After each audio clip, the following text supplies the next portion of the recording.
Yeah, yeah. Implications for educators.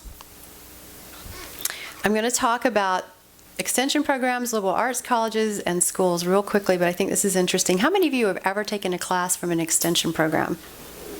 They're kind of cool, right? I have. I used to teach. There is a very interesting phenomenon happening with education on all levels right now, and that is that the arts and humanities are getting yanked out.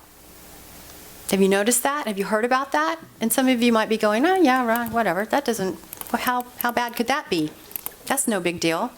So I just want to show you, this is UCSC extension of Silicon Valley. I used to teach for them. I used to teach creativity workshops for 10 years, actually. They used to offer courses in writing and sculpting and photography and art. And a few years ago, they decided not to do that anymore, and they just stopped that part of the program altogether. So what are they offering now? Bioscience, business and management, engineering and technology. What does this say to you when you pick up a catalog and that's what they offer? UCSC extension of Silicon Valley. What does that say to you? Silicon Valley. Silicon Valley. And what is Silicon Valley? What is the culture of Silicon Valley that I see so clearly now that I haven't been here for a year? What is the culture? Anybody want to share? Tech. It's tech, baby. It's tech. So if you want to be successful, you learn how to be an engineer, and you spend all your time doing that. Long hours, right? Long, hard hours. This is what happens if you do that. You only got one circle. You may not be able to articulate what the synergy effect is, but you know you got to have two circles to get something going there. You're only going to have one circle there. And you're not going to be A, as creative or happy in and of your own self, and B, you're not going to be as effective at work. Liberal arts, they're taking it out of liberal arts now. They're shaving down the writing programs and shaving down. People are like, oh, it's not, why do we need to learn that stuff? That's not important. Well, this is Georgetown. I had to grab a picture of Georgetown because that's where I went. And here's another Venn diagram, but it's got 3 circles. So I would kind of jazz it up a little bit. I wanted to talk about something real quickly about what my experience was as a student in a liberal arts program. I had a lot of interests. Those are 3 of them. But I'll just put psychology, biology, and philosophy up there. Because I took a lot of these courses. I also took a lot of other courses, theology, history, all kinds of things. But because there were a lot of offerings, think about it. If you're coming into the world and you've got a unique creative gift, but you don't know what it is yet, and that's true for everybody in this room, at least the part of coming into the world. Maybe some of you know what it is now, but some of you may not. A lot of people don't. Anyway, if you don't know what it is and you go to a university that gives you a lot of different offerings, it helps you figure it out, right? Because you can take a course over here, and a course over here, and a course over here, and a course over here, and you can say to yourself, you know what? I like psychology the most. I'm going to become a psychologist. So that's one good reason not to get rid of a lot of different disciplines, arts and humanities. But there's another reason that I wanted to share with you really quickly that I think is interesting, and I'm wondering if anybody else out there ever had this experience. But the first 2 years I was a student in college, I was a memorizer. I had a great memory back then. I do not know where it went, but I used to have a great memory. You forgot where it went. I forgot where it went. I did. I really did. But I just memorized stuff, and then I gave it back to the teachers, and I had a really great GPA. Really great GPA. Memorize, spit back, memorize, spit back, memorize, spit back. Anybody in here ever do that in school? Thank you, the 5 people who admitted that. Okay. But you know what happened around the 3rd year? Because I was taking so many different classes, you know what happened? A little tiny mini synergy effect moment for me. And that was, I was sitting in philosophy class one day and we were talking about Kant. And all of a sudden I thought to myself, oh my God, it's the same issue that we talk about in psychology, and it's the same issue we talk about in biology, this thing that we're talking about in a philosophy class also has been brought up in these other classes. Wait a minute, what? Has anybody had a moment like that ever? Yeah? Well, here, I'll give you just an example. In philosophy, you guys have heard of Socrates and Plato. They were asking themselves, where does knowledge come from? And they were saying, well, they thought it was inborn. And then Aristotle comes along. That's nativism. Aristotle comes along, who's a student of Plato's, and he says, no, I'm going to rebel. And I say, we're born tabula rasas, and all knowledge is acquired. Empiricism. So I'm listening to this, nativism, empiricism, and suddenly I'm thinking, what am I thinking about biology? Why does that ring true? What's going on in biology that sounds the same thing? Anybody? Yeah. Is it? Yeah. Oh, she's got schizophrenia. Huh. Is that genetic, or is that something that comes, from experience? Right? It's the same questions. So when you allow students to learn a lot of different fields, they start thinking for themselves. And we want people to start thinking. I think we want people to start thinking for themselves. Jury's out.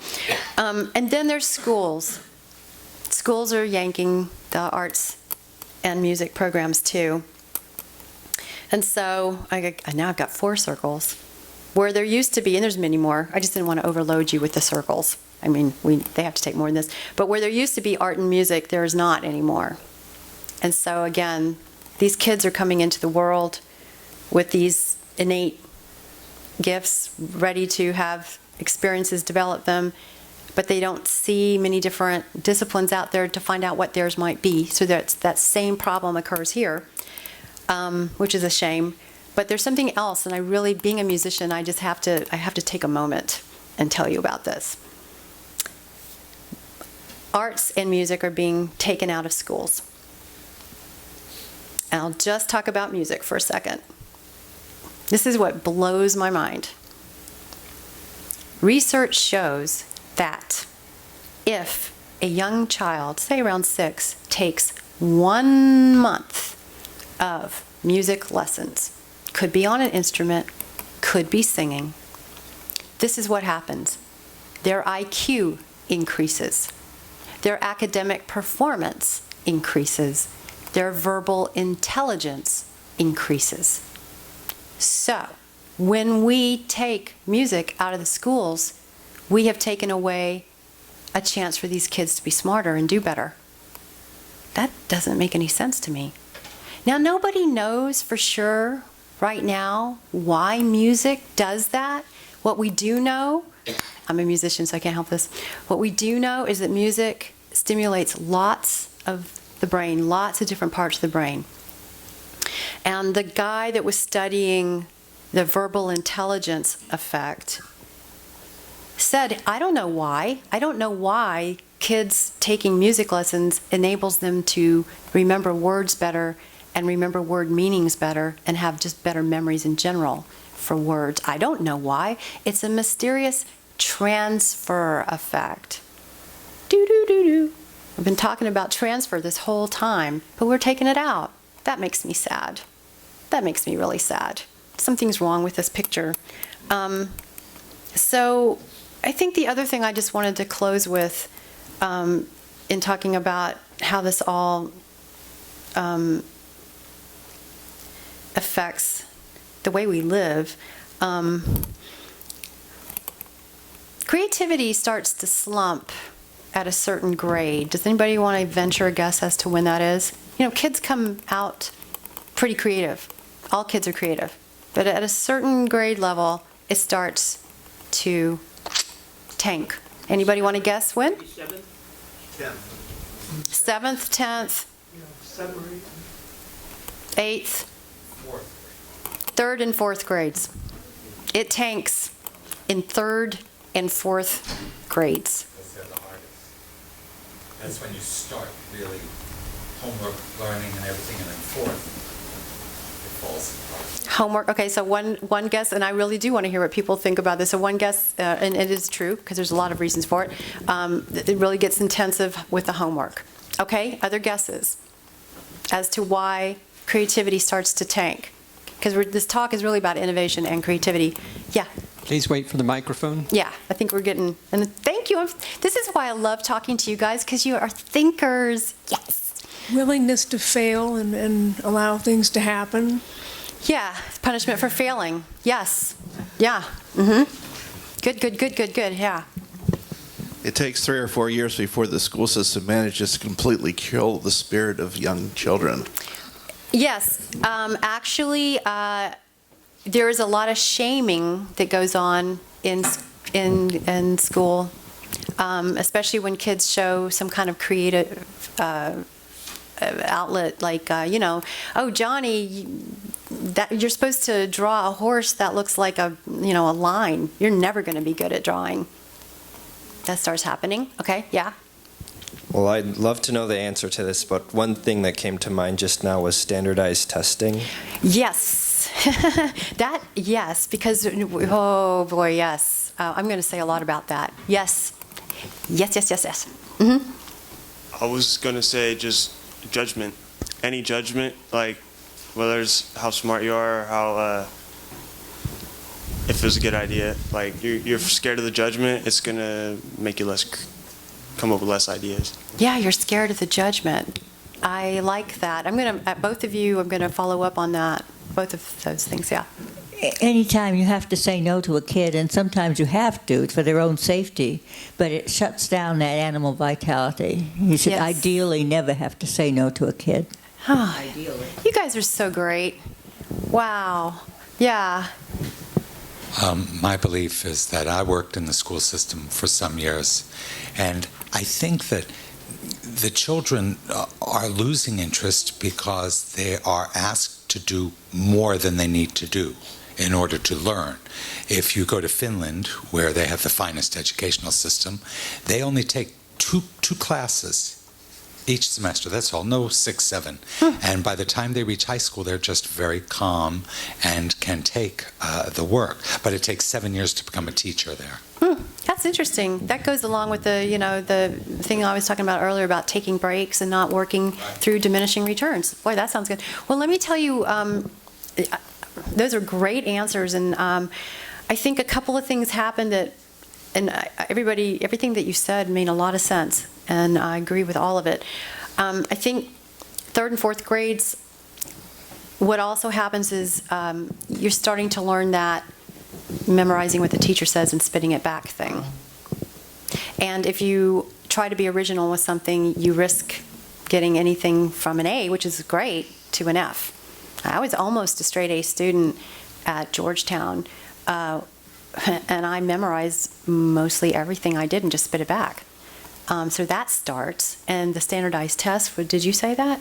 I think getting kids ready for standardized tests is not very, very smart. When I used to be a professor, I used to teach my students how to think critically and creatively. I did not prepare them for standardized tests, and they aced the standardized tests because they were able to think for themselves. So one of the things I think, you can actually teach creativity and you can actually teach critical thinking in schools. I've done it.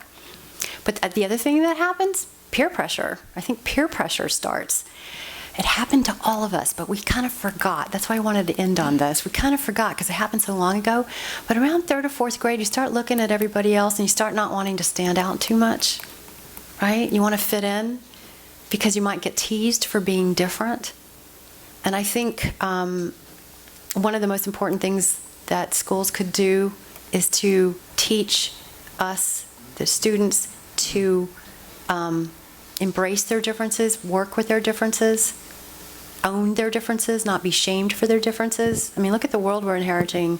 We're more and more interconnected anyway. We've got to work with different people anyway. Put on a play, yeah, not everybody can be an actor. Somebody's got to pull the curtains. Somebody's got to work the lights. Somebody's got to, we have different skills, and it's okay to have these different skills. And it's okay for you to have a skill that I don't, or to have a personality flavor that I don't. I think that if we taught that, we would be in a lot better shape. Because I love this picture. I used this photo in a blog I wrote for Lifehack. I love this picture. And the woman who took it, she calls it my little superhero.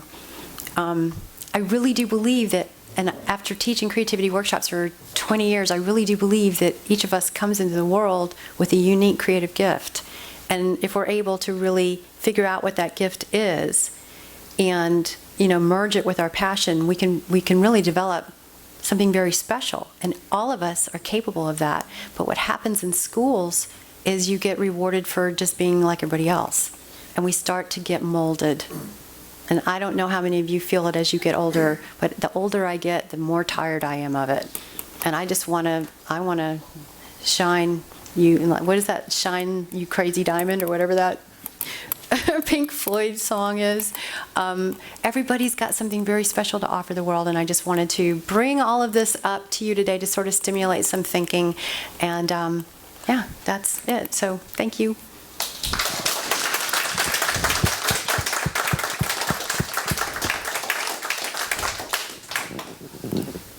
Are there any other questions? Comments? No? Okay, we're running. We're running a little late, so. Oh, okay. We'll still have 15 minutes of social time, and then we'll open up the buffet lunch. And please join us at the speakers table. Okay. Well, yeah, but if they're late.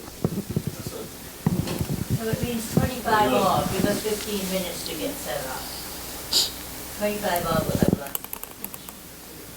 Do you guys want me to play a song? Okay. Okay. Thanks. I brought my guitar. It's kind of about the same thing. Oh, thank you. Thanks for such great comments and really thinking. I really just was trying to get you guys to think. And you already do, but it's just so cool that oh,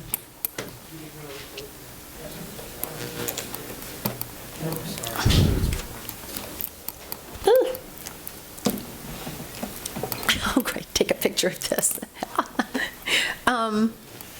So I remember I told you my memory is like fading, so I have cheat sheets here. Sorry about that.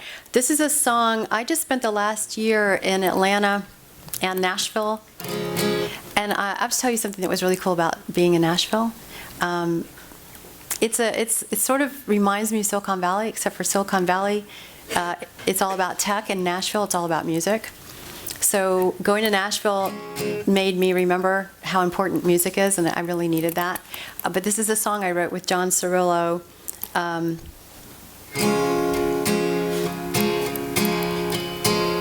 In a technicolor world where you feel black and white, alone and lost in yellow brick road, and the gift that you were given, stuffed down deep inside, always feels like a heavy load. The people that surround you put you down and try to drown you, but they don't see your spirit like I do. I know you're special, oh, special way. I bet you're so tired of pretending. There's more chapters, it's never too late to start writing your own happy ending, your own happy ending.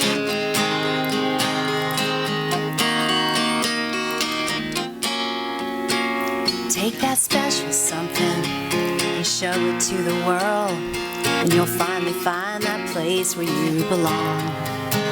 Set out on that highway and you'll find you're not alone. What makes you different is what makes you strong. Well, I know you're special.